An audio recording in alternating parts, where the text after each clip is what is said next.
have no idea where this will lead us, but I have a definite feeling it will be a place both wonderful and strange.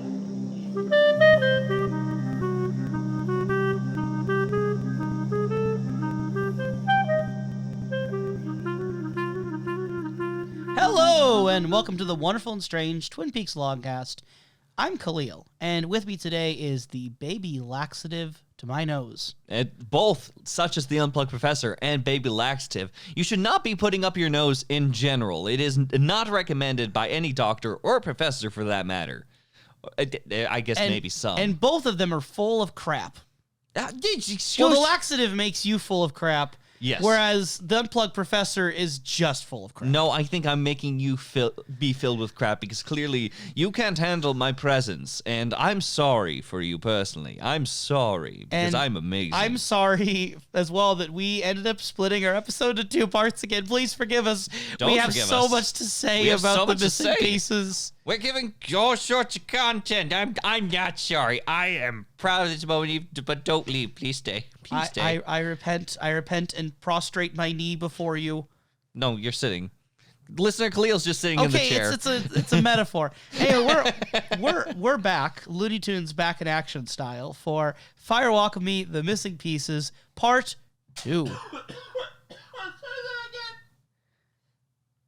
just dying. It'd be kind of funny to keep it. Okay, I'll wait till you're done dying before I say it. I'm trying. Ready?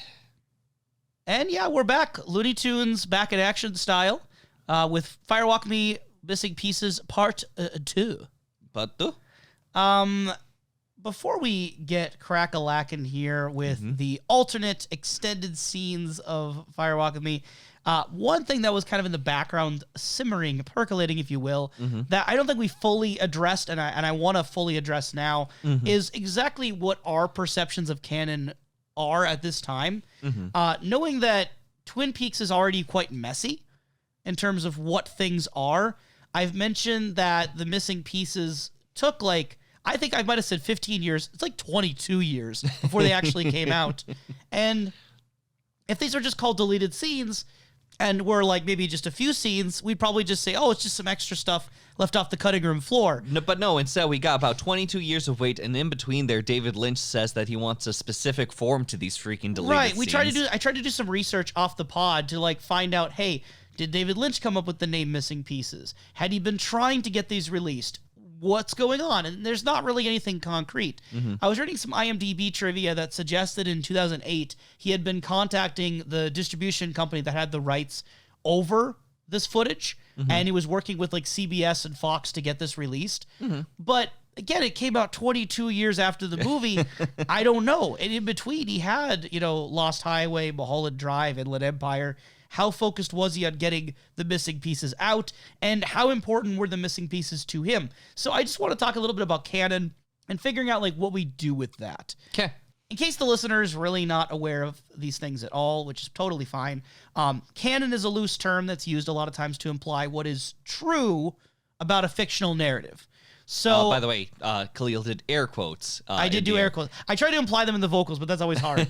So there's several different schools of thoughts here, and I think Professor and I are both changing individuals that by the end of our Twin Peaks podcast journey, whenever that happens, we might have radically different views on these subjects. But something like Star Wars, for example, canon becomes really big because you might have entire storylines that became books in the 80s or 90s that had Luke Skywalker doing all these things, and then Disney comes along and it's no, that expanded universe stuff, that's a legend. That's retro vintage Star Wars. It didn't actually happen. Then a new movie comes out and it rewrites it.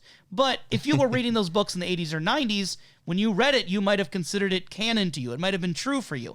When Disney comes around and gets the rights, can they now say that no, that didn't happen?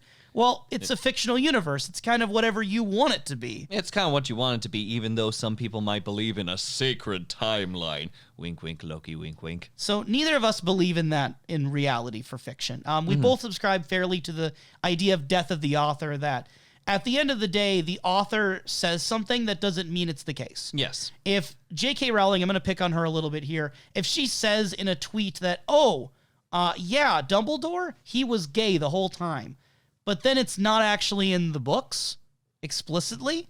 There's an argument to be saying that a tweet from the author doesn't mean the book now has that as truth. Yes. It wasn't in the book. Yes. So when we're talking about canon, at least for myself, I view two different types. I view headcanon, which is completely individual, and such that if, again, using Harry Potter, if my ideal world happened and my utopia was there, copyright law I wish was a little different. I wish that anyone could just go and write and self-publish, or through a small publisher release their own Harry Potter book, maybe put like on the cover that it's a fan work or something, but it should be allowed to be sold for profit, in my opinion, the same way J.K. Rowling does. I think anyone should have the right to use those characters. And if someone writes their own Harry Potter fan fiction, whether published or not, if I read that and I like it, I could consider that just as true as the stuff that J.K. Rowling wrote. And again, Star Wars literally had this happen all the time. So for me, headcanon is the most important thing. If I look at the missing pieces and I say to myself, I really don't think that happened, I can just write that out of my head. Some people find that easier to do than others, but I do believe in headcanon ultimately, that fictional worlds are really made both by the creator and by the recipient, viewer, reader, etc. But then there's also the idea of the creator's vision, which gets even more muddled when it comes to a show or movie, where we know Lynch wasn't the only guy behind Twin Peaks. He wasn't even the only one behind Fire Walk with Me.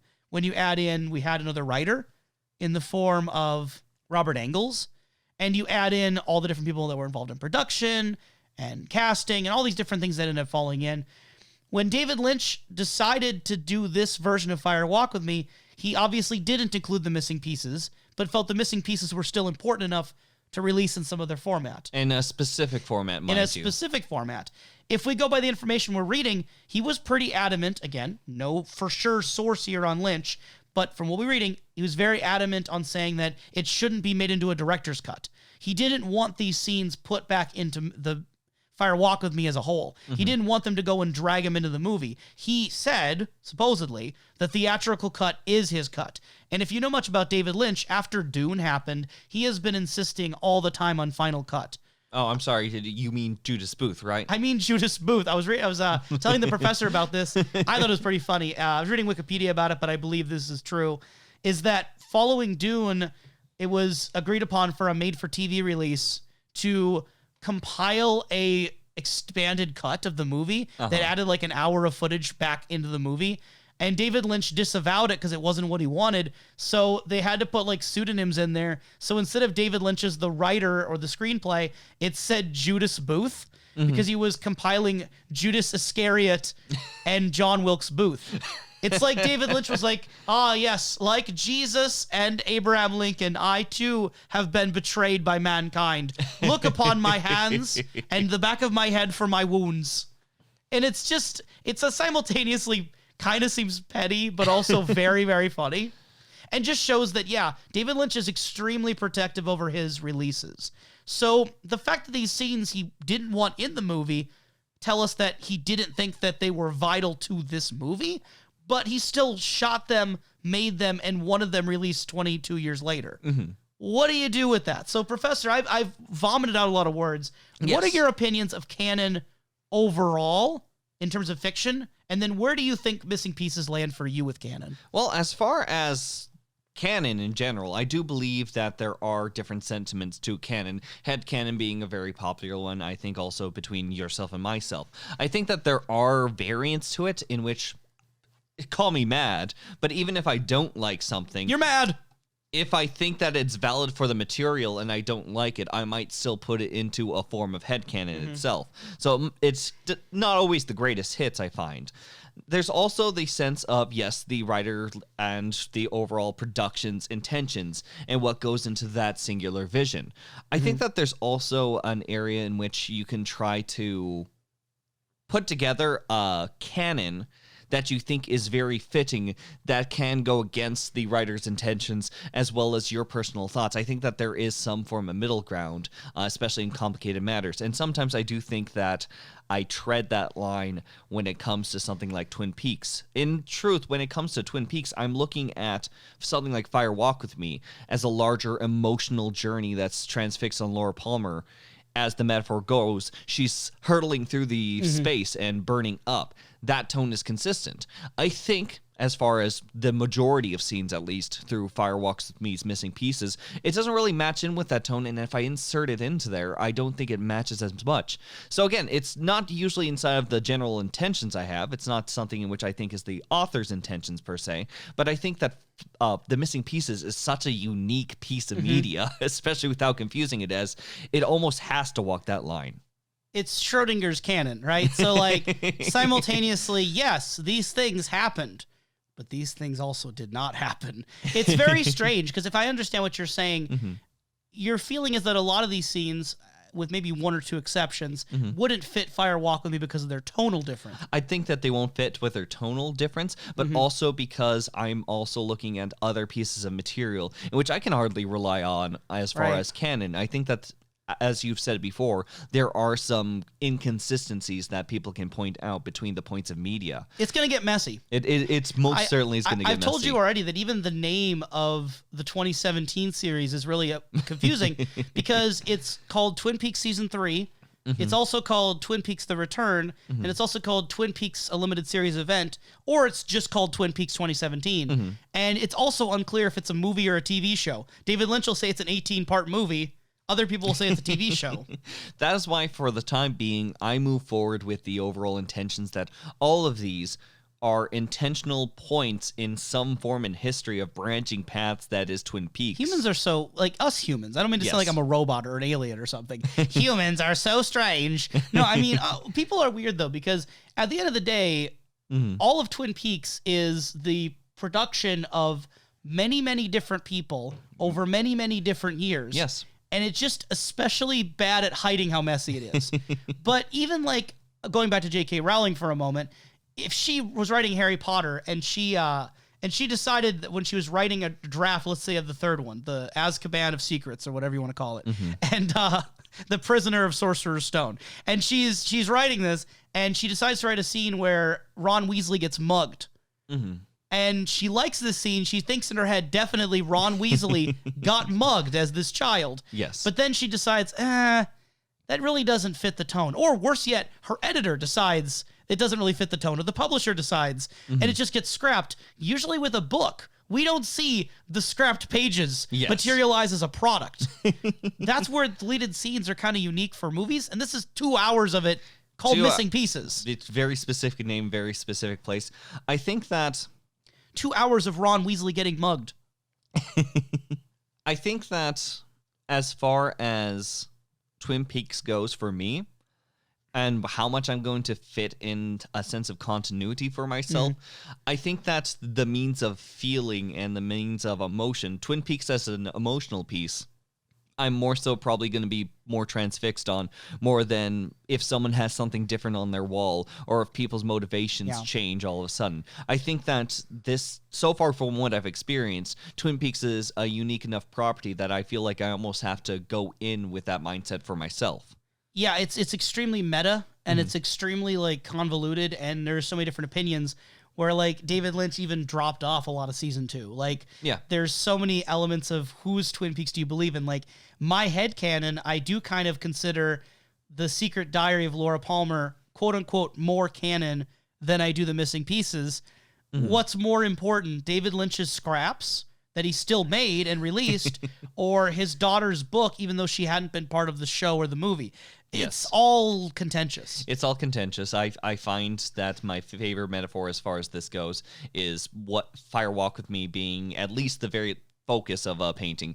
Is it then that these missing pieces are the background to that overall piece, or is it a separate collage? So made by the child of the... Yeah, I know what you're saying. I know what you're saying. And thank you, listener, for kind of going with us through that journey, because not only does that kind of guide how we're going to be talking about some of these missing pieces, knowing that we're going to be moving forward into more David Lynch books, more Twin Peaks books. I shouldn't even say David Lynch books. It's Mark Frost, really. And The Return, this is going to keep popping up. I'm going to always probably jump between headcanon and also creator intentions and talk about both.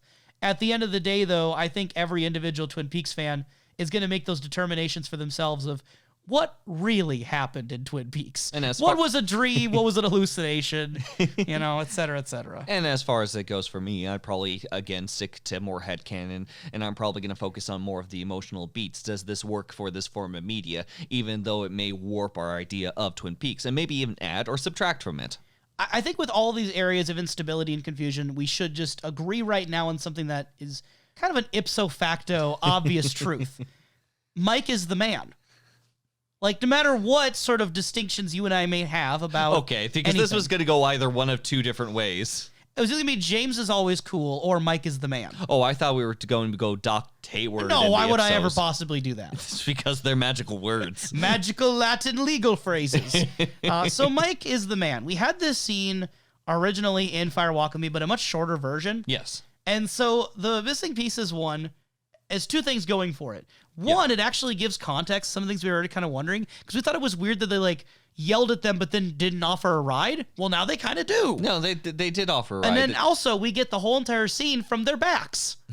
So it's shot way different. Yep, all of their backs, mind you. It seems that the focus is more so on the boys, if you will, Bobby as well as Mike. Watching the girls go. Just watching them pass by and just having the girls sort of pass them off. Even with a line that Bobby just kind of yells afterwards, yeah, I'll see you. It's Laura's yeah, maybe. And just toys around with the idea along with Donna. Mm-hmm. It's also interesting, too, we don't get a lot in the series or the movie about really Mike's perspective of Donna. We just see him in the pilot being very controlling and almost to the point of verbally abusive, but definitely vague threats. Instead, in Fire Walk With Me with the missing pieces, we just get a little bit of a gross side. Well, it's interesting. He's talking about how Donna's, kind of tough to handle and kind of she'll kind of just do her own thing sometimes. And Mike says that's what he likes about that independent spirit. She's kind of a tough cookie, which makes it really colors the idea that he would then go for Nadine. He likes a challenge, What does he want a girl worth fighting for? Oh wait, Disney. Get away. But and the whole idea of Mike being, the man is also given more context in this version of the scene. Yeah, it's still kind of, again, a little bit onto the gross controlling side, but I think he says that's why she needs a real man. She needs a real man, just like Mike, even though, it's very snaky. It's an interesting relationship to look at in the microcosm of Twin Peaks, because later on we get Donna telling Laura that she's probably going to sleep with Mike and that it doesn't really matter if she likes him or not. It's just for the sex. Yeah. So even Donna is just Mike is fine, but it's really for the sex. It's basically something important, a rite of passage for her. Yeah. She's using Mike as a form of physical pleasure as well as kind of keeping up with the Laura Palmer. There's that implication of Laura's with Bobby and the mirroring situation would be Mike. Yeah. And then there's also the fact that Donna's into James and Laura has James. And so I feel like Donna's motivations to be with Mike are based on everything but Mike. I think that, everything but Mike. If anything, has more to do with Bobby, it has more to do with James, has more to do with Laura. It has to do more with the social surroundings than it is the overall shared relationship. Which I think is actually a rather interesting dynamic for otherwise a rather unexplored relationship. When you think of it in that context, it's rather complex in her motivations. Whereas Mike, do you think he'd how ever do we write want to poetry? put this? Do you think he'd write Mike poetry? just wants to lay down a few verses. Yeah, go on. Any verses that you know of? I was meaning more as a euphemistic expression. Oh, I and see. the one that would say laying pipe, I'm saying he wants to lay some verses. But this is the opening in which we say the bard's words are to bear his kuta, in which that these phrases themselves are the poetic musings of Snake. Bobby really does say we're going to bear our kutas. Yes. Which is, there's a lot of dialogue in Lynch's writing, when in Twin Peaks and in Fire Walk With Me. That's really head scratching. And I think I get what this one's saying. But it's still a very, very peculiar thing for anyone to say. I don't know if Bobby saying it is more or less believable than anyone else. Yeah. We're going to bear our kutas. We're going to bear our kutas. It is quite the phrasing. And I do enjoy the fact that he's even Mike is willing to jump ship away from Bobby and is just being hey, how about I help out right here? How about I walk you along? But at the same point, he still does have that very bro-ship personality. Yeah, Mike's kind of interesting. He's not nearly as complex as other characters in the show, but if you do kind of approach Twin Peaks as the attitude that everyone is their main character of their story, Mike Nelson is the main character of Twin Peaks in his own way. Yes. This is ostensibly the story of Mike Nelson as much as it is anyone else. Yes, I think that's fair His fitting. growth, his character arc. In a framing like Twin Peaks, it's like a soap opera. There's not necessarily like a main character thanks to Laura being dead, but since Laura is alive, it is very fitting that the whole movie is, well, mostly the movie, is very much dedicated to her. Yeah. Now, Kalil, as far as it goes, I can argue that we do have Snake as well as Bobby. They're likely best friends. If I'm thinking like Bobby, it's probably not Bobby and Leo, not probably Bobby and Jock, maybe not even Bobby and Laura, but Bobby and Snake, they're tight. They're tight as a group. Bopper? They are tight as a bopper. But another group that's tight as a bopper are the two individuals known as Laura and Donna walking away, and eventually they have to meet up and show their fondness with one another with a tragic scene in which Laura is in tears, crying away. Now, this kinship means that obviously Donna has to guide our dear Laura inside and try to help her out. And we didn't really get much of a scene after that, but what if I told you that we got to see more? Wow. Wow, indeed. Stepping into the room filled with portraits of flowers and lights that may or may not be on. This is at least one of those scenes where we know exactly where it would go in the movie. A lot of these were kind of like scratching your head of where you'd put it. This is one where definitely it's pretty obvious, and it already kind of felt in Fire Walk with Me like it kind of cut early. Uh-huh. Like, I even remember like feeling when rewatching it for our last pod that I even kind of remember feeling like when we rewatched it for the Fire Walk with Me pod that there was more to the conversation that had to happen that we just didn't see. Mm-hmm. So this was interesting to kind of be able to view. Mm-hmm. No, it certainly is interesting to view because we have this, again, sweet and innocent Donna just trying to be comforting. She is admitting her own personal faults and showing vulnerability to invite Laura in. Laura, how about you have one friend for the rest of your whole life? That is a sweet It's a sentiment. sweet thing, but It's also sounds very kind of true. menacing. It's very, well, not menacing because it's true. Well, there's a few ways to take this. So the sweet way, that's definitely Donna's intention, is the idea of I'm always going to be there for you. Yeah. There's also the idea of have no one but me for the rest of your life. I am your only true friend, Laura. I am the one you will have. The others are all temporary. No, she says A, not the. She can collect How about more. one friend? One. How about she one uses friend? the word one. You can have one friend, and it can be a tally. Would you like one Mike and Ike? I'm not going to give you one Mike and Ike for the rest of your life. I'm going to keep giving you Mike and Ikes because I'm a friend. She's literally said one friend for the rest of your life. One Mike and Ike for the rest of your life. Here's another Mike and Ike for the rest of your life. Regardless of how Okay, if someone shows up at your door and says, I'm going to give you $1 million for the rest of your whole life, that means one of two things. Either they're giving you $1 million and that's it, or they're continuously giving you $1 million constantly for the rest of your life. Listener, which option would you prefer? Go ahead and email us at snakeeyedreams@gmail.com or tweet at us at snakeeyedreams1, the numeral 1, as in $1 million constantly. Now. Thanks, P. Or you. Do you go by you or P? I go up. Because we know that Donna goes by D and Laura goes by L. I go up. Anyway, going up, past this conversation, we get like this nice little banter back and forth between them as like Dawn tries to cheer her up. And as Laura's frantically trying to find a way to smoke, Donna offers a huckleberry muffin. And Laura replies with, only if I could smoke the muffin. You ever tried smoking a muffin, Professor? I've never tried smoking a muffin because muffins are very hard to burn. I work as a baker, actually, and if Some professor lore. Some professor lore. And no, it is very, very, very hard to burn a muffin. Very hard to burn a muffin. You see it inside of a sitcom? It's a lie.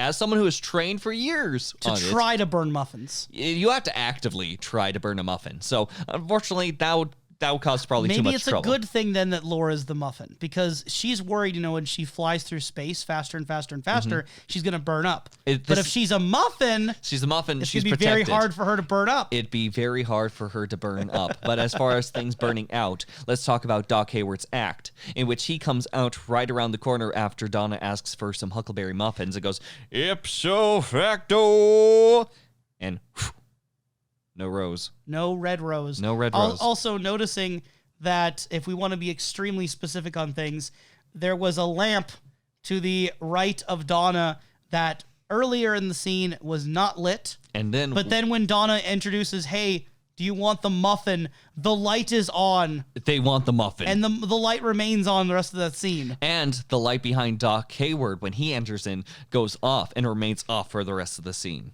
Is this a production error? No, because everything is intentional in Lynch's eyes. There's probably some inconsistencies here that have nothing to do with anything. Why is this coming out 22 years later? Why is there different lights going around?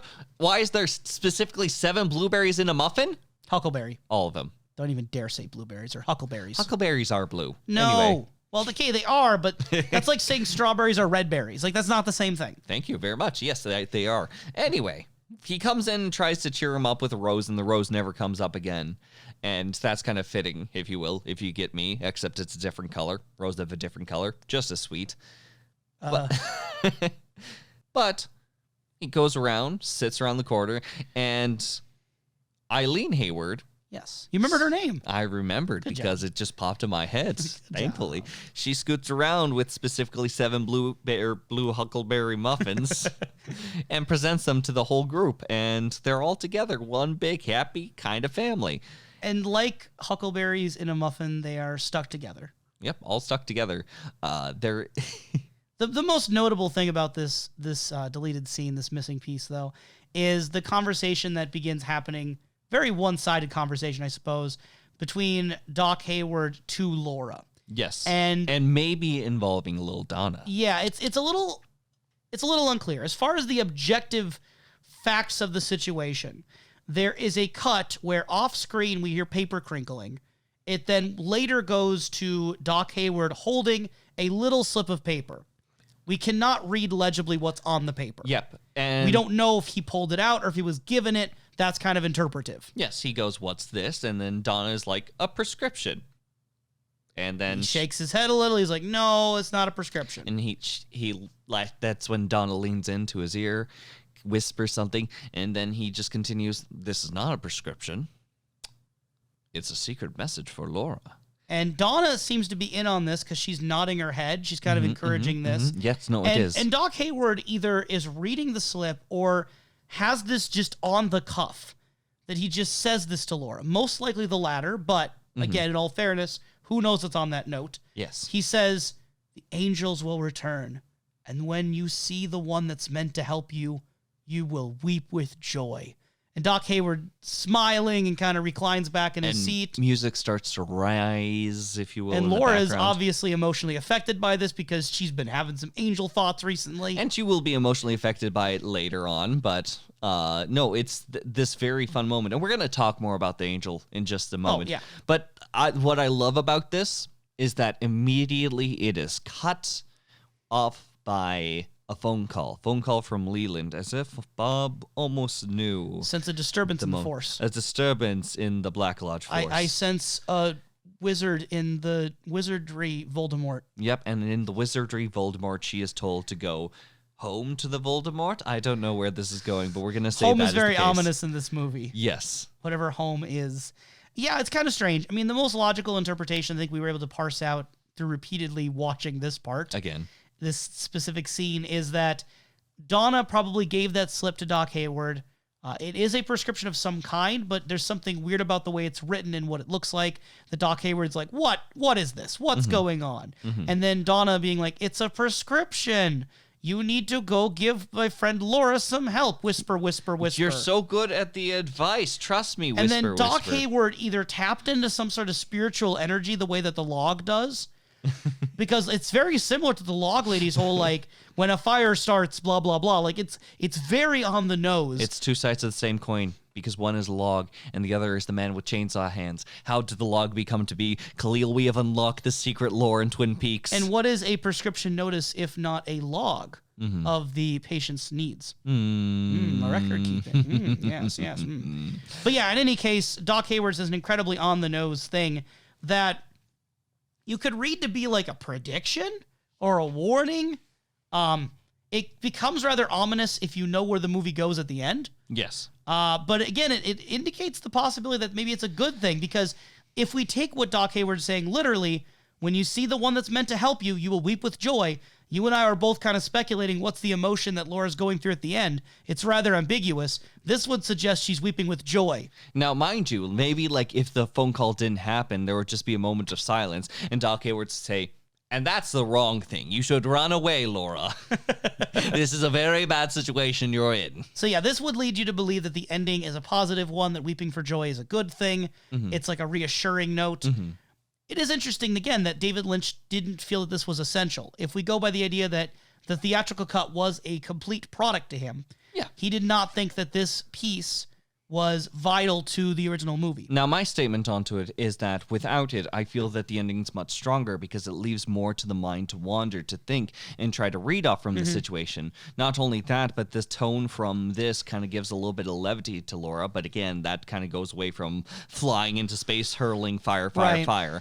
I think that genuinely there is a good matter that this is put to the side, and then it's something good to look retroactively, because personally, I don't think that it fits as well in just the overall media. Like, if I plunk this in, I don't think it fits as well if you look at it in the live sense rather than in the retroactive sense. Can I throw together a rather strange way of thinking about this? Please. I just thought of it. How do you feel about the idea of viewing the missing pieces as footnotes in a book? Like a little number that when you flip to the back of the book, the number correlates to a footnote. No, I think that actually is a good sort of point of, like... Because then it's part of it, but also not part of it. That's the closest thing I could think of where... Yeah. If you, like for example, if we imagine Fire Walk With Me as a book, there's the scene where Donna is at the door of Laura. You're my best friend. You'll always be my best friend. Footnote number there. Let's say it's number 7. Flip to the back of the book 7. Then you see this happen. I don't know. Just kind of popped into my head. No, I think that is absolutely a good thought. It's a fun thought. No, overall, thank you. No, I think that is a good way to generally look at it. Though I've never had a book in which I want to read all of it and then just read specifically the footnotes. But I can imagine someone would. House of Leaves, may I recommend? I only got halfway through it, but that's my own fault. That's not the book's fault. House of Leaves is a real good time. Okay. And again, to put that out for listeners, if you're into David Lynch, I would be very surprised if you didn't at least have a respect for House of Leaves. Google image search House of Leaves sometimes. Look at the way it's constructed and you'll have an idea of what I mean.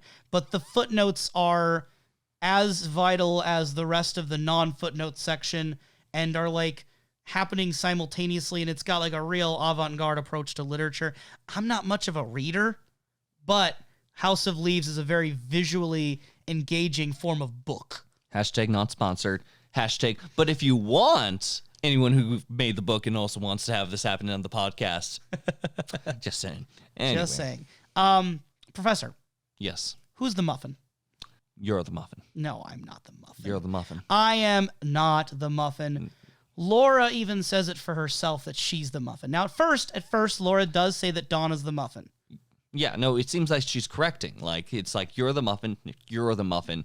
And then she sort of walks away from this whole conversation, but almost as if like something like struck and punched her emotional cord. She breaks and says, no, Donna, you're right. I am the muffin. Which, I mean, what do you do with that? There's a lot of muffins in this movie. There's the Huckleberry muffins from Donna's place. There's the muffin line. There's more muffins in Missing Pieces scenes with Laura Palmer's family at the dinner table. There's the number 7 for the number of Huckleberries. There's a lot of muffin-related content in the Missing Pieces, but then in regular Fire Walk With Me, they have the content about the muffin in the sexual context. That I am the great Went, and I am the muffin. I think that it kind of goes along the lines of, though, obviously we have more of an extreme in the show, with pie being an overall sweet. The pies themselves are something that is found very purely throughout the show. And if I think of something like a pastry, like if they didn't have pie on hand and it's just like something generally around that can sit around, I guess muffins certainly fit. But there are multiple scenes that do set up muffins. I think that I'm going to go lightly for a means of purity for like this scene alone, mainly because we also have a scene with milk being shown as something pure and something that helps you rest, being tainted one way or another. I feel like using something that's such sweetness, such goodness, and then having it tainted by a certain ideal, that is kind of the movie's MO, if you will. It's really interesting because on one hand, when I watched Fire Off Me before, I always heard, I am the Great Went, I am the Muffin. I always interpreted Muffin being more of a sexual reference. Yeah, and if that's whereas now with the missing pieces, if you do imagine the missing pieces as footnotes, or if you imagine them reinserted, when she says I am the Muffin, this would have been after Muffin being repeatedly referenced. But since those scenes were taken out, you don't have that context anymore. And you know what? Actually, now thinking about it, at the Laura Palmer dinner table when like Leland Palmer is just going off and he's just saying like, oh yes, Johnny Horn's birthday, and he runs off. There's a singular muffin at the center of the table, just one muffin left on a plate. Meanwhile, Laura Palmer is enjoying a muffin. And how is she eating a muffin, Kalil? She is picking apart the pieces so that they are missing after she takes them.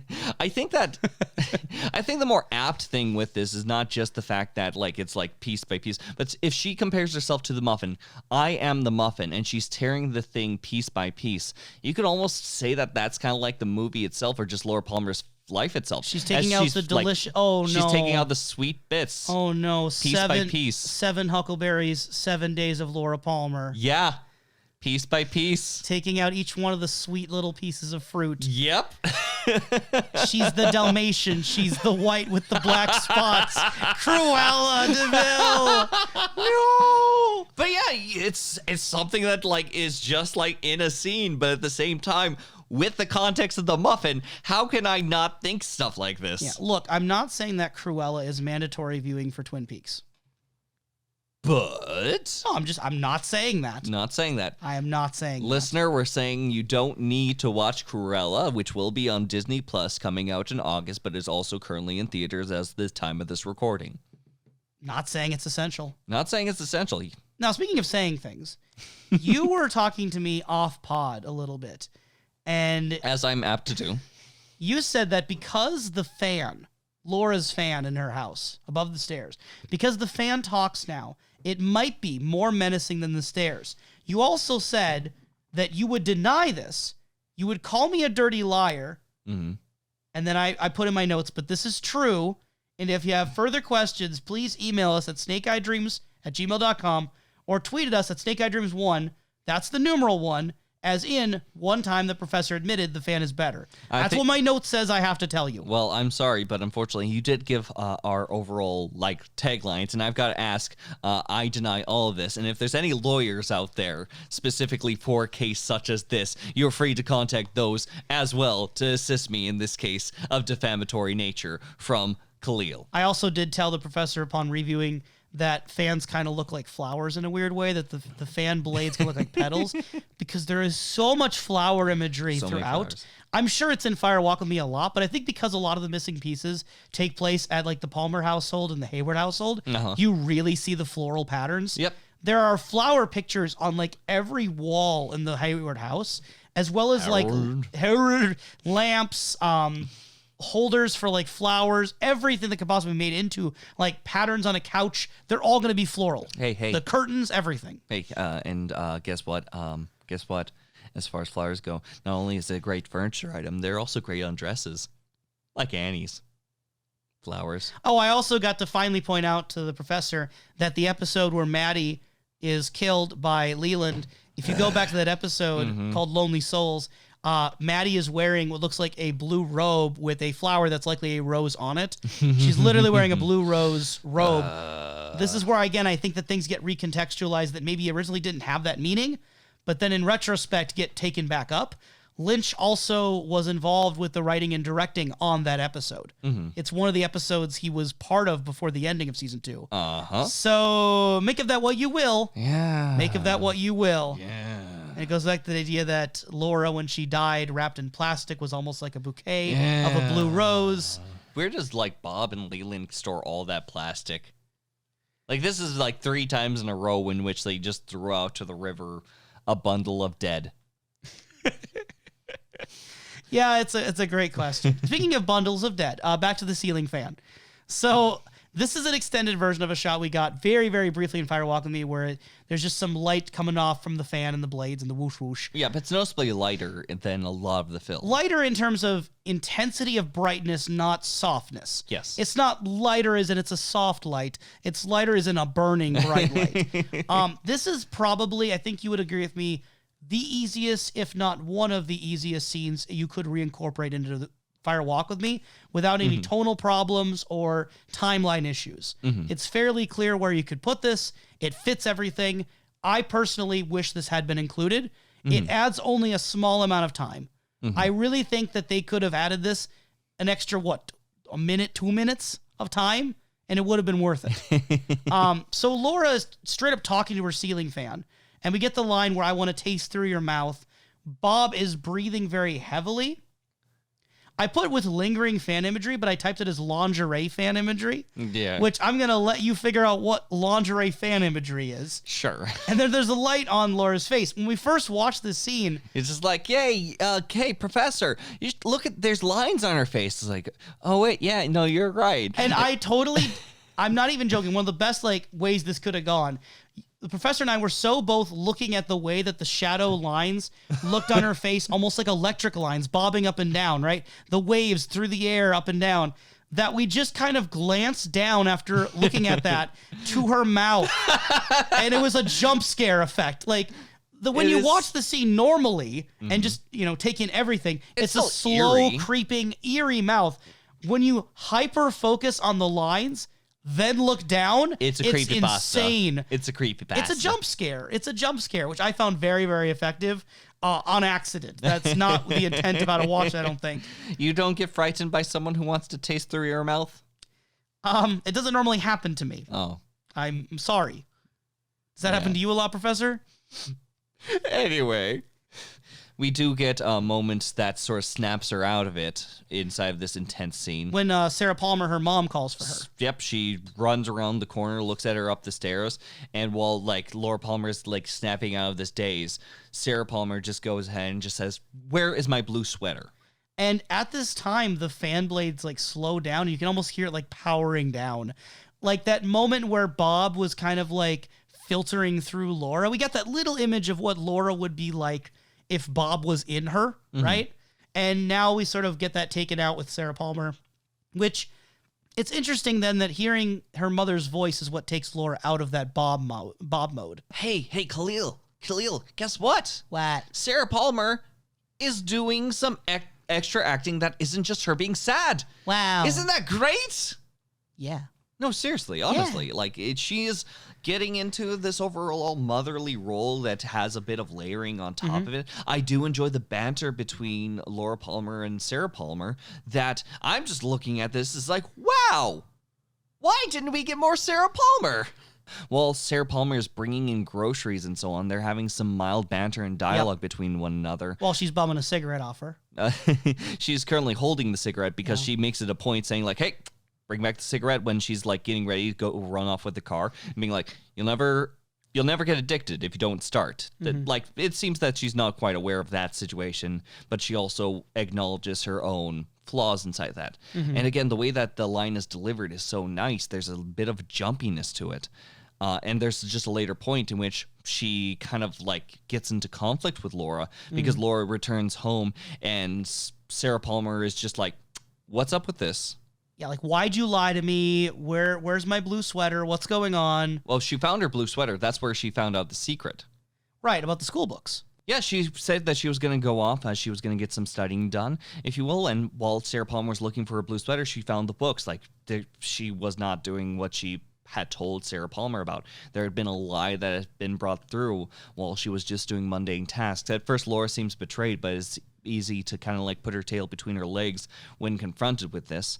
And there's an emotional beat where Laura Palmer admits again a little bit of vulnerability on her part, in which it seems that she's more afraid to talk to Sarah Palmer. And then Sarah Palmer goes ahead and just looks at the situation and she slams down onto a piano, which is just, she's oh honey, it's a layered reaction as she lets out her frustration on the nearest object, which happens to be musical, and then just like lets her know, like, no, I can be there for you.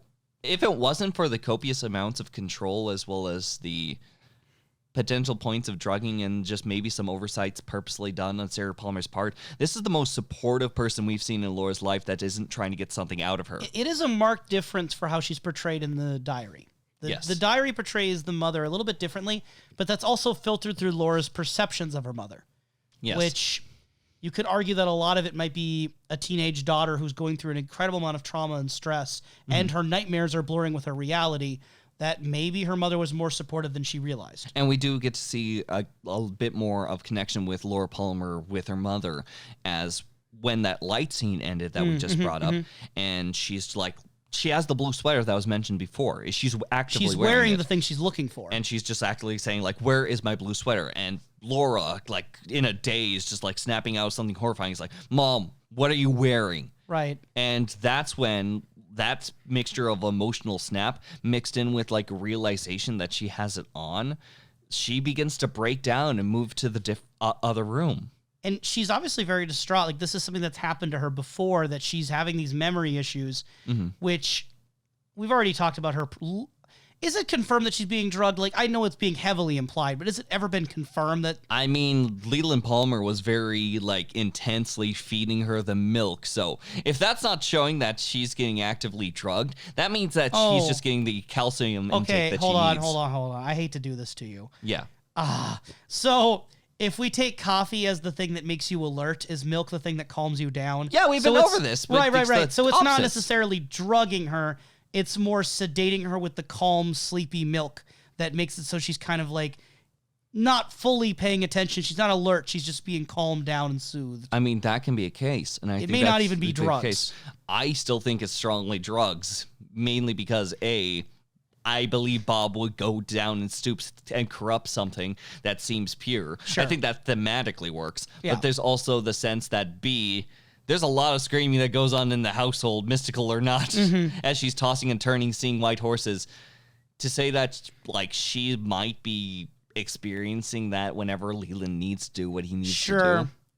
And it's interesting because these memory issues don't pop up directly in the series as much, but a lot of her seeming absent-mindedness, driftingness can be sometimes explained with her vivid dreams, her visions that she seems to have, as well as the drugs she's potentially receiving from Leland, as well as the drugs that are being injected into her during the series by, like, Doc Hayward. Yep. So this is different. This is a little interesting. And then when she's having this experience, she says, "It's happening again. It's happening again."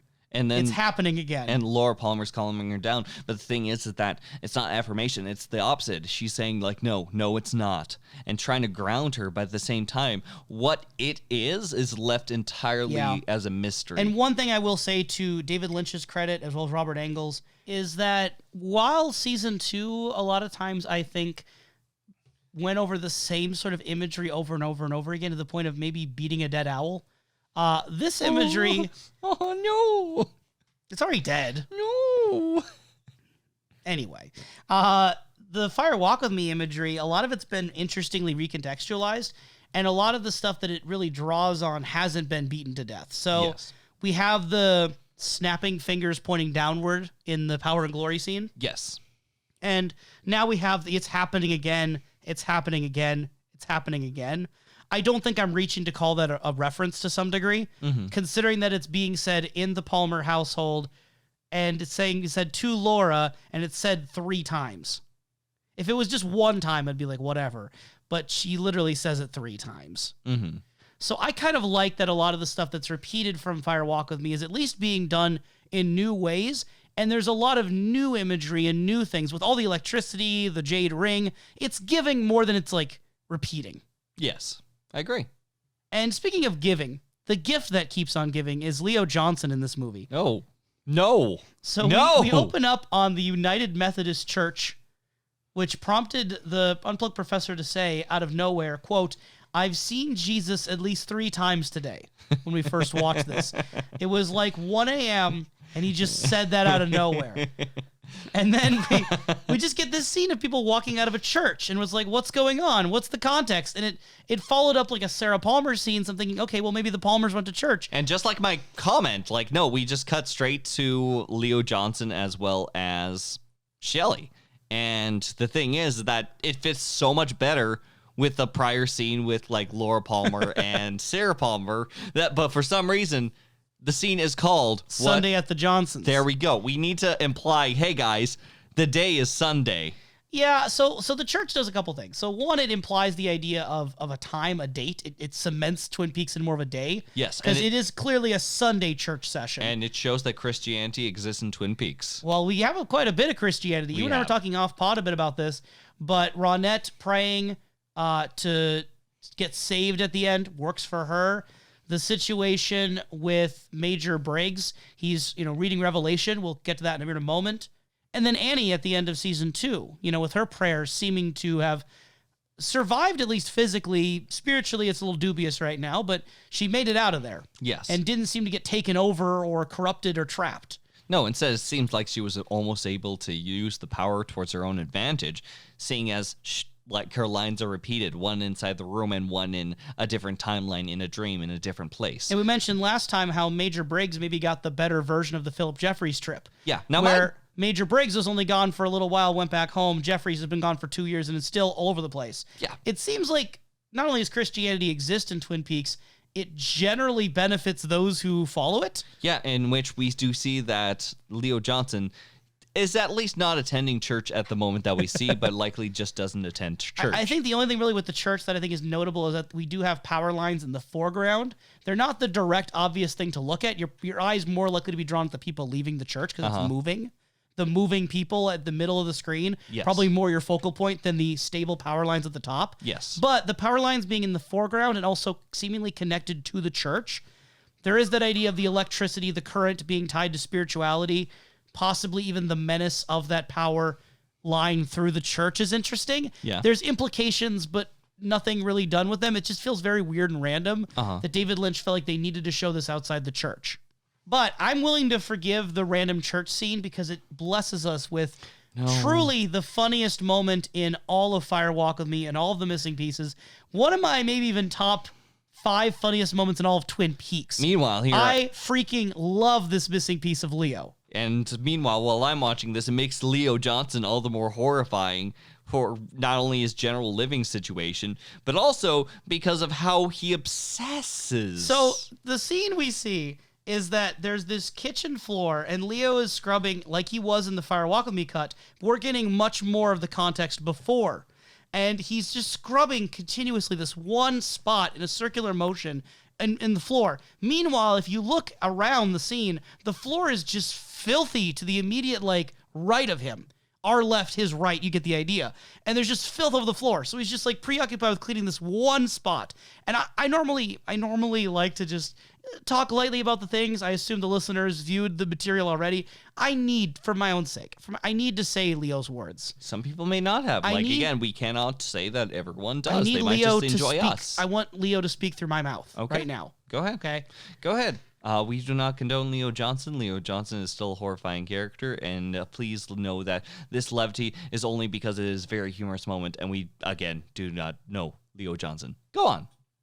Someone who knows how to clean knows where the object was before she started cleaning, and then that object goes back to the same exact spot. Shelley, I know where everything in this house is. Sometimes, on the road, I mentally go through this whole house and picture where every item is. I've considered the appeal of memorizing that wording and just being able to throw that at people, Yep. It's very funny. You should also vigorously scrub a singular spot while you do it. And then Shelley, is like, lay off the bennies, Leo. Lay off the bennies. Leo triumphantly resumes, anybody can clean the surface of an object, but dirt can find its way anywhere. To really clean, you have to scrub below the surface. Where the dirt is, Shelley, that's the one thing you're going to learn, how to clean. It takes scrubbing, Shelley. There is no easy way. This is where we live, Shelley. I'm going to show you how to wash this, and then you're going to do it. Shelley, I'm not fooling around anymore. First thing you got to learn is to have a good attitude. That's the key. Anybody'll tell you that.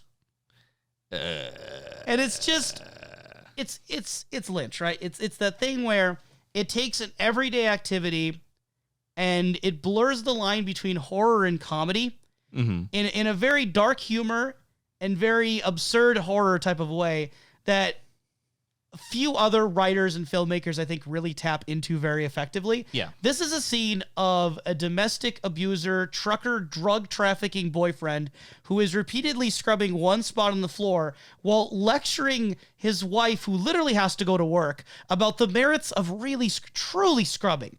And how when he's driving on the road, he memorizes the whole... I'm imagining like it's like some weird VR like simulation. He goes through like heat vision mode and he's just... While he's driving, he's first person viewing through the whole house. The idea that he would even say that he has this whole house memorized, mapped out completely. You need to learn how to scrub this exact spot, this exact same way. It's very comical. It's very over the top. Yes. But it's one of those things, either you find it funny or you don't. I find it hilarious. Yes. I don't know if I got much more to analyze. I mean, the emphasis here on cleaning, the emphasis here on making something spotless in this one area, but there's dirt underneath. It does remind me of the dirt under the fingernail. It really does. That sort of scrubbing your hands clean. Yes. So there is a bit of repetition there. And then there's the irony that everywhere else around is really, really, really dirty. So it's that one clean thing surrounded by all the dirt. It's a Dalmatian. It's Everything's Dalmatians now. Cruella is not mandatory viewing. Cruella is not mandatory viewing. Agreed. Now, Kalil, as far as this goes, yes, we have to also consider the angle that Shelley Johnson in the show has been hoarding and hiding things away, which might have enticed this conversation in the first place. Well, do we have any proof that she was doing it prior to when we saw her do it? We don't have a full case, but it seems that she had at least a specific little hidey hole that she hid away a shirt. So I'm just trying to imagine how this conversation would even inspire her. So either to it's hide already things. happened or she's about to do it in less than a week. Yeah. So either way. Yeah. Either way. Yeah, I don't know. I really enjoy this scene. Did you find it funny? I know not to the same degree, but did you find it funny at all? Here's the thing. I have the bias of like watching it with you, and you like belting out in sheer laughter also makes me belt in sheer laughter. So I'm already filled with a bias. So admittedly, yes, but I don't know how it would have been if I hadn't seen it with That's you. fair. That's fair. No, I had a really good time with this scene. Yes. Less to say, but a little just, anecdote to nod. I do enjoy Bobby Briggs, the performance from Dana Ashbrook, the actor, when he finds out that the cocaine is baby laxative, and he gets to finally say the F word that he couldn't say on Twin Peaks, Yes. and throw around the bag really ridiculously. Yep. He had a lot of fun in that scene, and I respect that. We assume he had a lot of fun in that, and we do respect Well, it. Dana Ashbrook probably had fun. I don't know if Bobby did. Bobby contextually wasn't having a lot of fun with the baby laxative. He wasn't having very fun for that day in general. We get a scene where they are together at school, being Bobby as well as Laura Palmer, like as they're having a little conversation next to the locker, and he just outright tells her that it was a baby laxative, and he's already pretty pissed about that whole thing, that he killed a man. And Lord, over still, baby laxative. even the next day when you think she would have come down from her high, she's still making the same jokes about killing Mike. Yep. So even when I imagine that she's much more sober, seeing as I don't imagine she has much of a supply at the moment, maybe a tiny bit. Yeah. Yeah. We also get an extended scene at the Briggs household with Major Briggs. Hey, Major Briggs, yeah. What's Major Briggs doing, Kalil? He's reading from the Book of Revelation. What? Oh, he's reading from the Book of Revelations while his wife is? Sewing, maybe crocheting, some Sewing form of and or crocheting. Yeah, some sort of hand-based, fabric-based. Yep, going into that hobby, but at one point very intently listening to Revelations. And, Kalil. Yes. Now, I want you to observe the room in your mental mind palace. I am Leo Johnson, picturing out, as I'm driving my truck, the exact layout of this house. Yes. Yes. Could you tell me if there's anything that stands out especially in this place? Now, Kalil, I will point out that no, it's not the kid-like drawing that's on the fridge that may or may not be from Bobby at a certain age, either younger or in his older self, which is a very creative doodle. But beyond that, I'm sensing something. I'm feeling a sensation of warmth. Yep. And there's a light. There's a light. Should I go toward the light? You should see where the light goes before you go to it. I'm going toward the light. It's not a pure light. It is being distilled through something. There is some sort of object or artifice surrounding or obstructing the view. A lamp, per se. A lamp, maybe a bulb. A bulb. A flower bulb. I sense a blue blue tulip. No. A blue tulip. A blue tulip lamp. No, there's a small little blue flower, which I assume, being the light literally shining down on the singular thing, it's just a very cartoonish side perspective of a rose. It really does look like the light is shining down on it directly. It's very funny. On specifically Briggs, who is, like, as far as being connected to the government, well, is and has a blue rose potentially on his person. He goes through a whole bunch of stuff with Book of Revelation, and I really don't think there's much to dig into. I initially started typing out all the things he's reading, and then I just stopped after a while because I'm like, there's just not enough for me to go on here. You know what? I could completely be missing the mark, and there's a whole train of thought I'm just not even aware of. But to me, it's just the idea that he's reading Revelation in general rather than the specific verses. Now, there are some parts he skips around, but those didn't seem important as skips. Now, mind you, it could be doom and by some perspectives gloom whenever it comes to things such as what happens in Revelations. But when we have good old Bobby downstairs, like having a hard time with Laura Palmer, you could say there's a little bit of Revelations going on down there. Yeah, I mean, Laura determines that they can't snort baby laxative. Yes. That is very true. That is very true. And Bobby realizing that he actually killed a guy for baby laxative. Mm-hmm. Not only did he kill a guy, it wasn't even for cocaine, it was for baby laxative. Mm-hmm. As if there was any, like, potential for justification in his mind. This is such a pointless, like, loss of life that he was responsible for. Yes. And, you know, as Laura muses, what is the world coming to when you kill a guy for baby laxative? Do you have an answer, Kalil? Now, Professor, I'm not saying that I've been involved in any situations where people have been killed for baby laxative.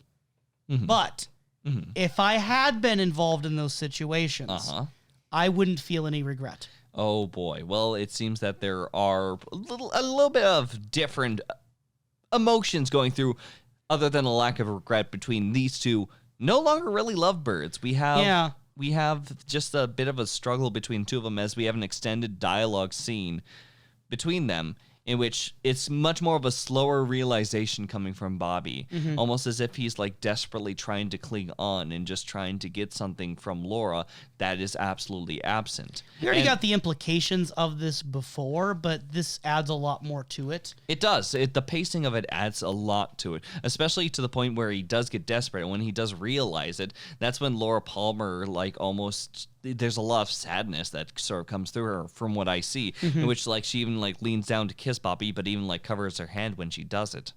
It is, right. It is an intense scene. Well, and also when he does finally give her the cocaine that she had been looking for, I don't think Fire Walk With Me had this in it, but she now also says, my little round friends too, which would imply that she's receiving probably ecstasy pills. Maybe. Overall, I also find it interesting that it seems like it's mainly Bobby giving away in Fire Walk With Me, but instead it's more of a sharing moment between the two of them with the extended cut.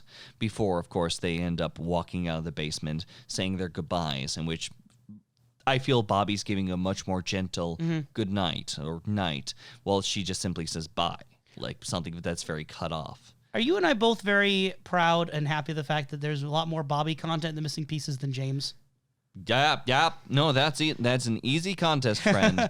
Because, like, there's, like, I think maybe one James scene in this whole thing with Missing Pieces where it's James just kind of waiting to pick Laura up. And even then, when James shows up, it's like the end of the scene. Most of that deleted scene, which is titled Waiting for James, is just Laura hiding very obviously in the bushes while Leland glares at her, which prompted me to think to myself, like, what if The Missing Pieces was someone's first exposure to Twin Peaks? Because I've heard of people seeing Fire Walk With Me first, but I'd be really curious if someone started with The Missing Pieces, what they would think is happening. Because that's the only indication that, like, Leland's being clearly possessed. Yep. Is that one shot. And then we don't even see Laura get killed. You just see some plastic wash up on the water, which without context, you'd be confused what that even is. Because that's followed up by Annie being taken away in the hospital. Would you think Annie was in the plastic?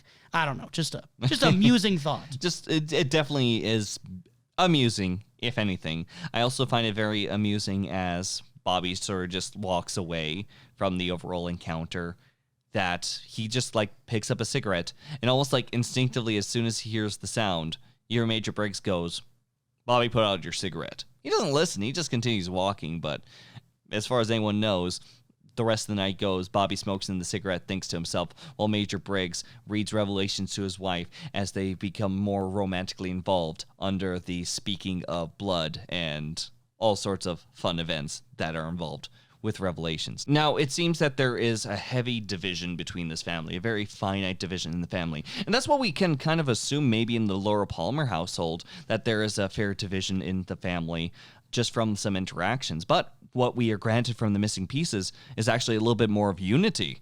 Yes, there's a little bit of commentary that brings up that Leland Palmer is feeling hungry, and they're going to have dinner together. They're going to have a fun time. Now, the one big family dinner that I can immediately recall from the Fire Walk With Me was Clean Your Hands, and the intense emotional point in which Laura is panicking over what happened to her the prior night with Leland Palmer.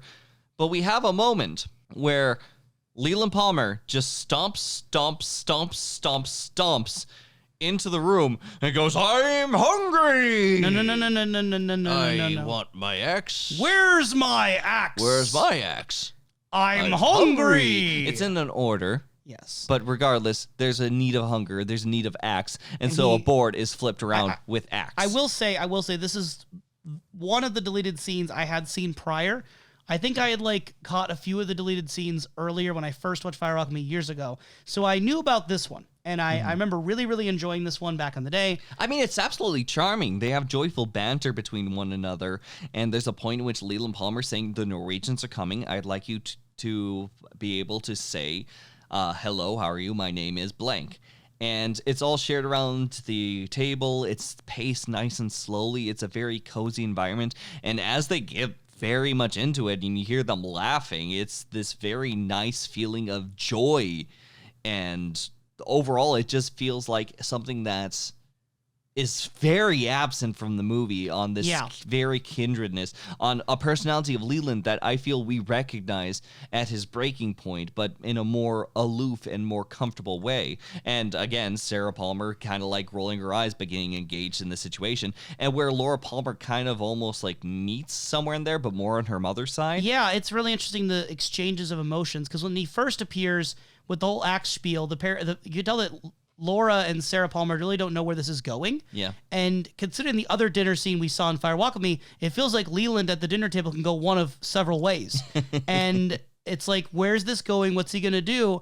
But that sort of apprehension and cautiousness gives way to eventually the sort of joking, sing-songy. And you can really, if you focus on either the mom or the daughter, you can see their facial expressions change over the course of the scene as their feelings toward what's happening shift from at first confusion, maybe a little bit of annoyance, a little bit of caution, to amused, curious, to genuinely joyful. And I like your use of the word absence, because I think this is where it becomes a little difficult. Both of us like this scene as it is, as a missing piece. Yes. The problem then becomes, if it should have been in the movie or not. Yes.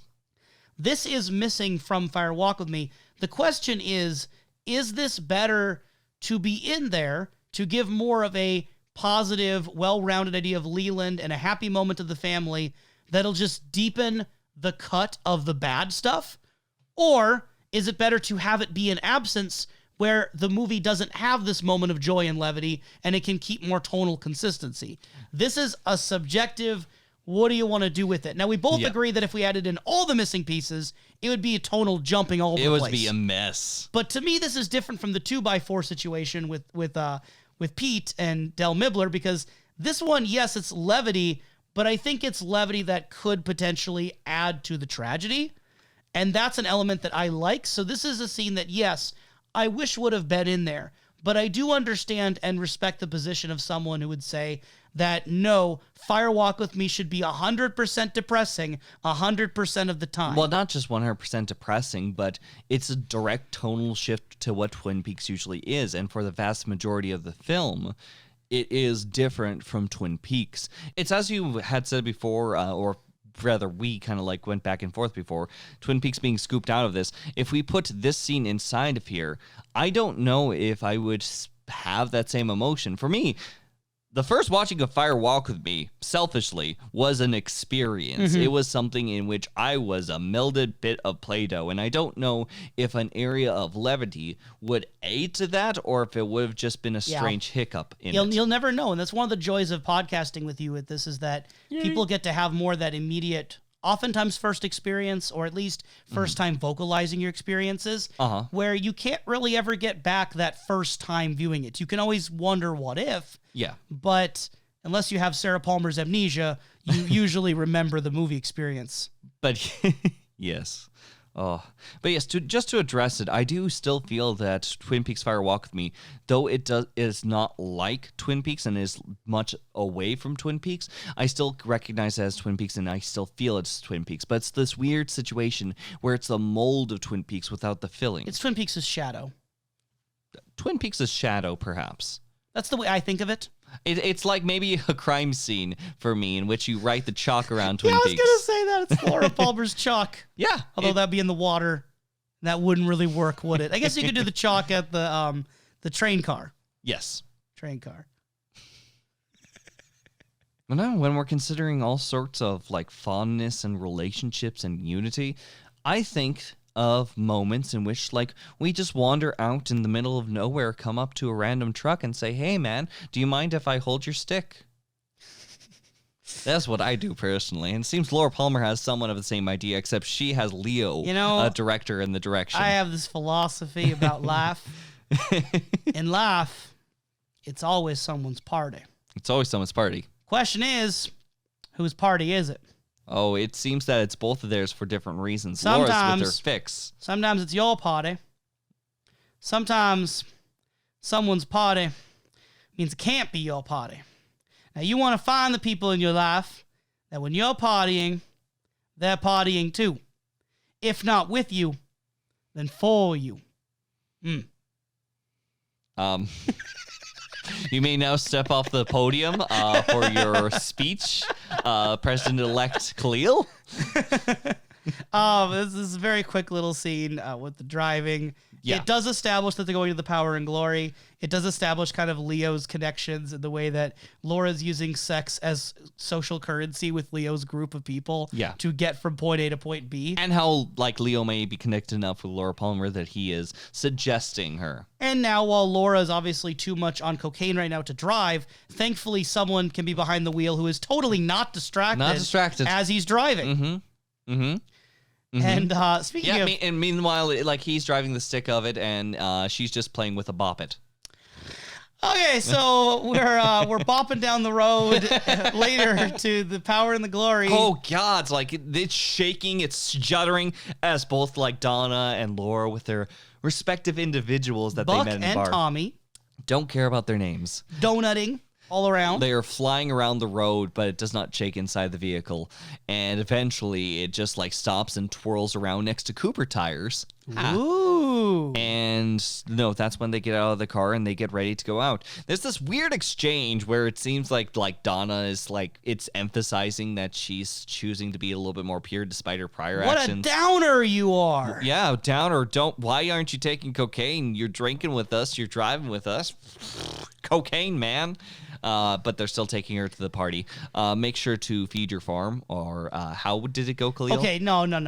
You don't get to bring this one up. This is my thing to bring up. Okay. Go ahead. The floor is yours. Buck points out that Jock beat them there. Yeah, and I was right. I was correct. A thing that we had talked about prior.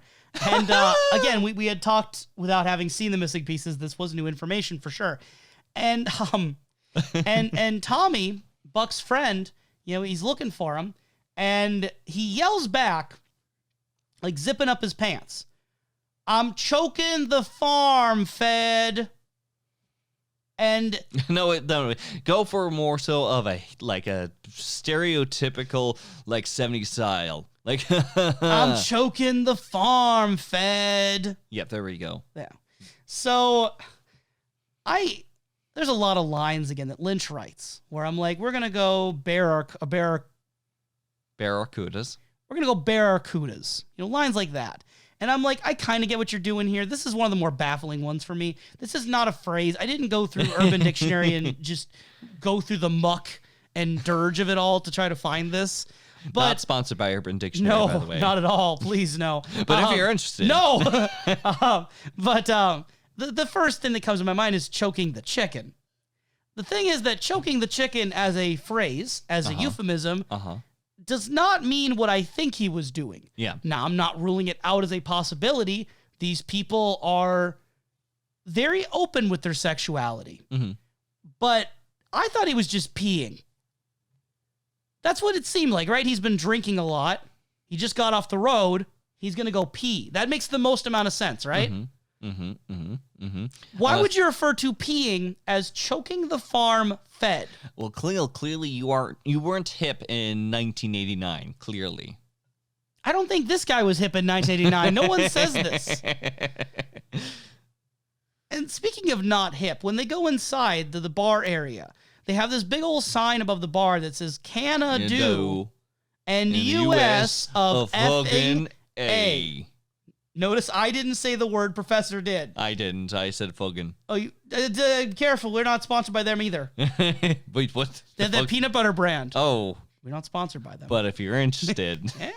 Anyway, so I don't often call Lynch out on these kind of things, but that's trying a little too hard. I'm not a big fan of that one. Maybe that existed there, and that's why they chose it. I mean, yeah, I guess it does tell you a certain kind of idea of what this bar is like, but I just kind of am rolling my eyes a little bit at it. It is something to roll your eyes at, but I'm imagining that is the sort of response that someone's raising a beer to and says, yeah. It matches with the overall mood. It's like this vaguely down and out kind of outsider position of like, yeah, man, yeah, fight the power, F the authority, but like without any sort of tangible messaging at all. Yeah. It's just dumb. And speaking of party girls, another scene that we have is called Party Girl, but it's less about Laura directly and more about Teresa Banks. Yes. And Leland with the Flesh World magazine. Smothering it, rubbing it, sniffing. I don't think he sniffed it. I think he sniffed, not it, but he sniffed. He breathed. He breathed. This man breathes, and you're ready to call him out on it. I'm calling him out because it's in a certain context. So, one, we're not here to kink shame. No. We're not here to blame people for having their sexuality. I mean, I would prefer, if you to have a consent to... Teresa Banks is putting out ads as a sex worker and is 18. Yeah, but the problem is that Leland Palmer is a married man who is seeing someone behind their back. In that sense, yes. That is not open communication with the marriage. Mm-hmm. Fair enough.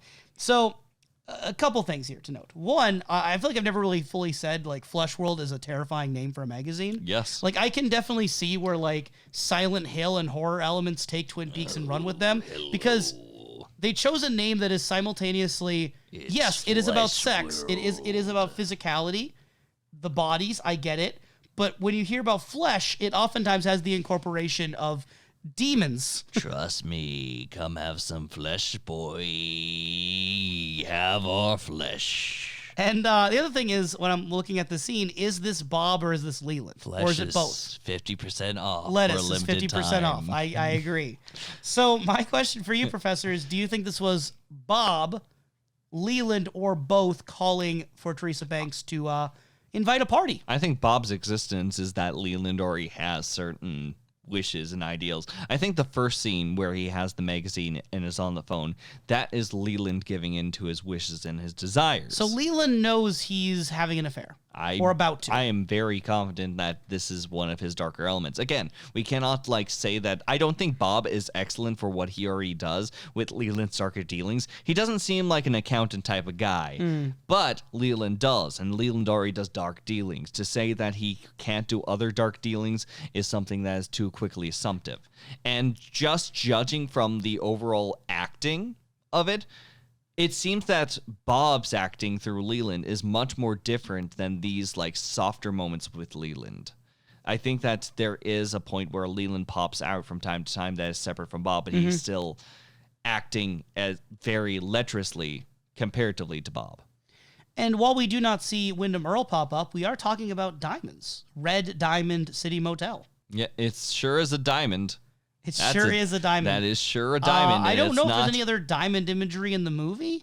No. I mean, the jade ring has a stone, but that's not a diamond. I'm pretty sure the red diamond is something that may actually exist. It's just, again, the sign on it is something that's just kind of horrifying. Something that's a regular worn down. sign. You're exaggerating that. It's a worn down shape. Yes, it looks like a diamond shape. It looks like a worn down shape. You are a worn down shape. Perhaps so, but whenever I think of something such as a diamond that may glimmer, I imagine something that might be a bit of glasswork, and maybe that might have been a little bit crazy and complicated. But when something wears down and no longer looks like what it's supposed to be in form because of the process of aging, I'm sorry, no longer looks like a diamond. I get what it's going for. I get what it is. But it does not look like a diamond. On a similar vibe, I do enjoy, as Leland is being all gross over the phone, we get this dark, sort of somber piano version of Laura Palmer's theme. So it kind of has that idea of a distortion, right? It's not quite what it is, but it's still that Laura's theme being portrayed through the piano. I really like that version of it. I don't know how easy it is to find, soundtrack-wise. And then that transitions us to the scene with Teresa, Laura, and Ronette. Which, by the way, it seems that the place that they usually end up going amongst the rooms is 123. Room 123. As in Ready, Set, Go. As in Ready, Set, Go. As in, go, Leland Palmer, away from the situation. You should not be around here. And he does. But we just kind of skip to the scene in which, it seems that Teresa Banks is catching up Ronette and Laura on the situation, being like, no, he just gave me all that sweet, sweet money. And here we are. It's just us girls in a green room. Yellowish green room. Which rapidly green wallpaper, becomes... green. It rapidly becomes more yellow when it cuts to Laura. We have a little bit of the sort of ominous noises that remind me a lot of the Bob sounds with the fan. Yeah, after we kind of get a little look at that nice green ring. Yes. It becomes brighter, more yellow, more intense. Can we appreciate also the appearance of the TV in the corner that's very reflective on all of them? Yeah, isn't that funny? No, it's really interesting, the idea of reflection through the TV screen, especially considering Teresa Palmer's involvement with the TV screen in the beginning and also her murder scene with the TV being smashed. That feels oddly on purpose. I'm willing to believe that David Lynch, when he's making this scene, would have the idea of a TV reflecting their image nearby. Because, again, directors like to play with mirrors a lot. Directors like to play with windows a lot. Yes. This is a logical extension of that thematically. Yes. We get a scene with Teresa calling Jacques Renault, asking what the father looks like. This is something we already were implied through when Jacques is at the Power and Glory. We get that information that she was asking this. Yeah. I kind of like The Fire Walk With Me had that more subtle approach of just bringing it up at the Power and the Glory without having it shown to us. I think that it's great for a scene. It fits with Fire Walk With Me. But as I've mentioned before on how I view the missing pieces, seeing this extra bit of context, I really enjoy the scene, especially with how Jacques is putting things together as time goes on. Yes. And the way that his overall face sort of expresses. He's a very expressive actor, and you can definitely tell that, again, Jacques knows what's going on more than maybe he lets on. Yeah, as she kind of goes off and lists these individuals as what does Ronette's father look like? What does Laura Palmer's father look like? You see, I ended up getting JB'd by some guy, and I just wanted to make sure. Nah, actually, you know what? It actually was like a 6'4" guy with a broken nose, probably a boxer. Yeah, instead of leading with that, which I think is the biggest point of suspicion with Jacques, in which it's no, she's grilling me for intel at the moment. So, yeah, no, it's a very fun and strange dialogue. And how does he describe, Ronette's dad? I didn't write it, but it's just overall, like a little balding man, he's just like a little balding guy. And how does he describe Leland? Very handsome, like a movie star. Like a movie star, as if maybe he has a little picture of Leland underneath the bar or anything like that. It was a very much more complimentary description of a person beyond the other two examples, which I found great. We don't really know exactly then how Teresa puts everything together, but she later does call Leland directly from his office phone, presumably. I'd say there's enough information so far from everything Leland's let slip and everything that she does eventually go down the line of Leland Palmer. Well, even if she just knows what Laura's name is and then is able to connect the town of Twin Peaks. Yeah. How many Palmers are there in a town of 5,000? I mean, how many people are named Laura and look like Laura? After all, she is famous for being, do you want to have a fun time with the homecoming queen? So I think that if it was just Rondette, then I might have a question. But since it's specifically the famous Laura Palmer everyone knows, then yeah. You'd be able to figure it out. Yeah. And you could just see, speaking of figuring it out, Leland's reaction as he processes that he was called from his office phone. We get this visual of what looks like Bob taking over Leland very much. Or if you don't want to think of it as taking over, more the idea that Leland's kind of slipping back into Bob mode, if you will. He's like, his look is no longer his little joyful tone, but it is a very serious, straightforward look. As if at that very moment, either he is fully embracing the feelings that Bob may give him, or something new is percolating in the back of his head.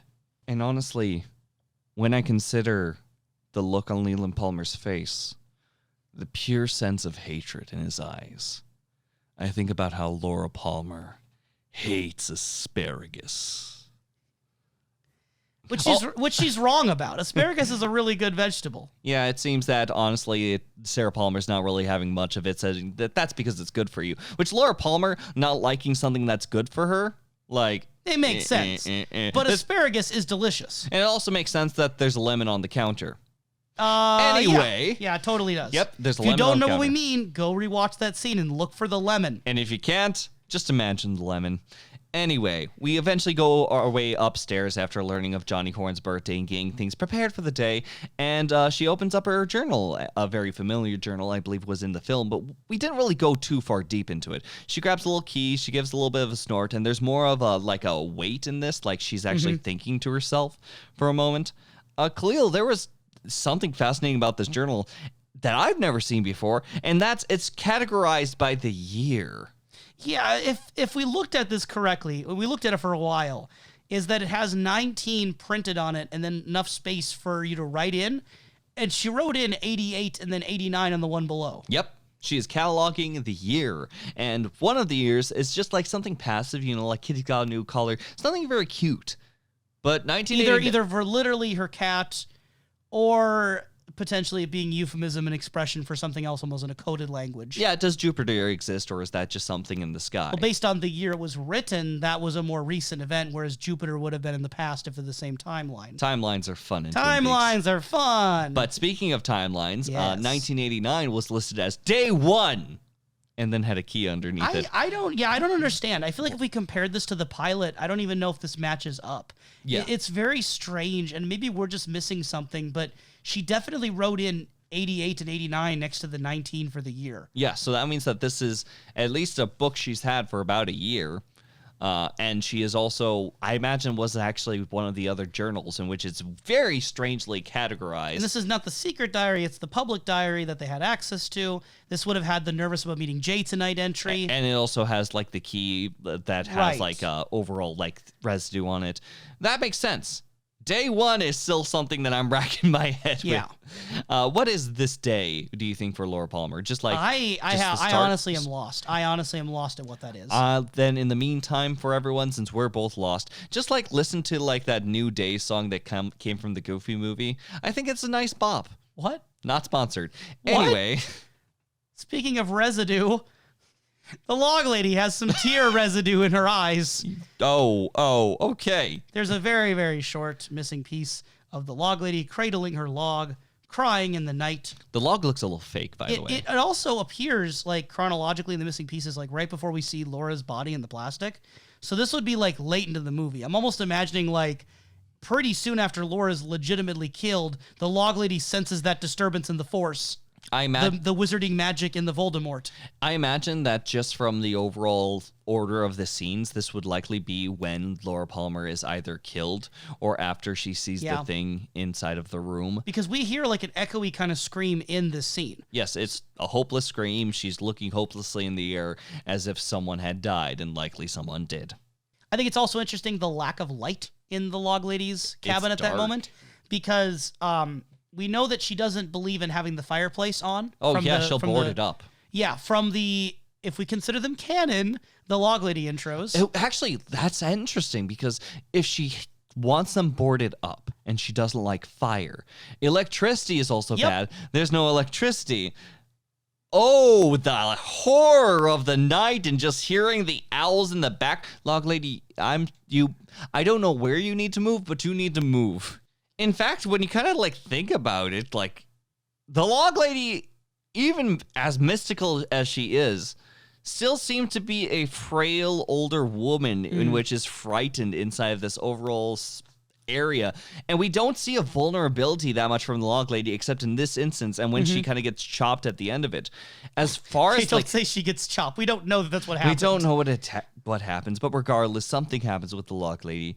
We're just left with these ominous tones, and I think that there's many times in which these ominous tones can overshadow a lot of the characters just because there's a lot of foreboding elements that go on. But if we go into more of the micro scale, into the individual relationships, there's a lot of fascinating complexities that we get, not just from like the Log Lady here and her fear sitting out in the middle of the woods with no electricity and no fire. I imagine that extends to some of the other cast, like for example, Sarah Palmer. She is someone who is constantly caught up in the emotions and the overall turbulence with her family that she doesn't really get a moment to really shine off on. She is a mother stuck inside of a horrifying situation, but she's trying to still make the best out of it, avoiding her vices from getting in the hands of her kids, but not knowing how much control she should even have in her life. So a question for you I have then, Professor. Given that the show, for the most part, kind of brushed her aside for like the last, 20 episodes. Yeah. She mostly disappeared. Maybe not 20, maybe like 10. But after Maddie's death, we just kind of left her in the Palmer household alone. Without her husband, without her daughter, without her cousin.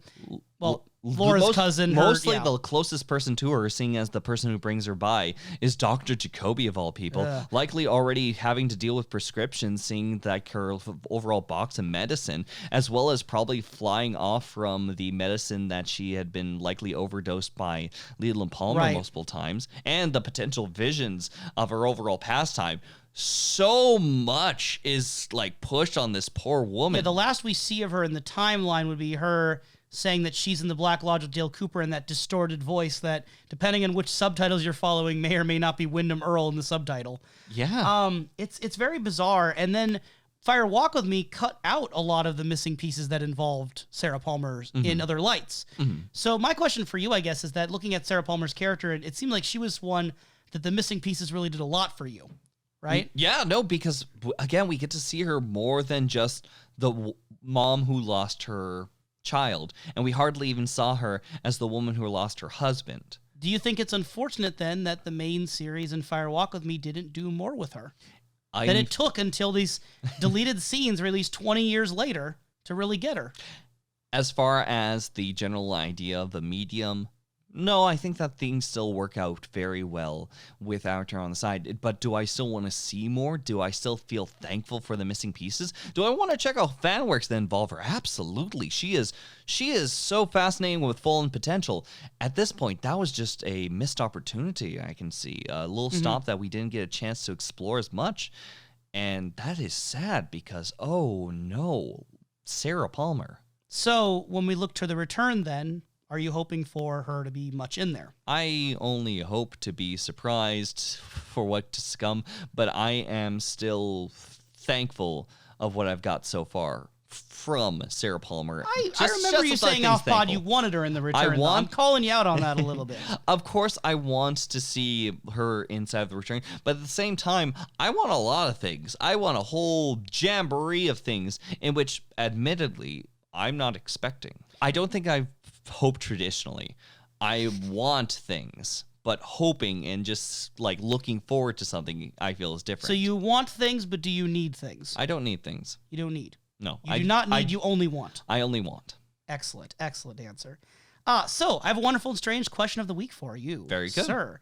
Now that you have both read the diary and watched Fire Walk With Me, what is your opinion of the character of Laura Palmer?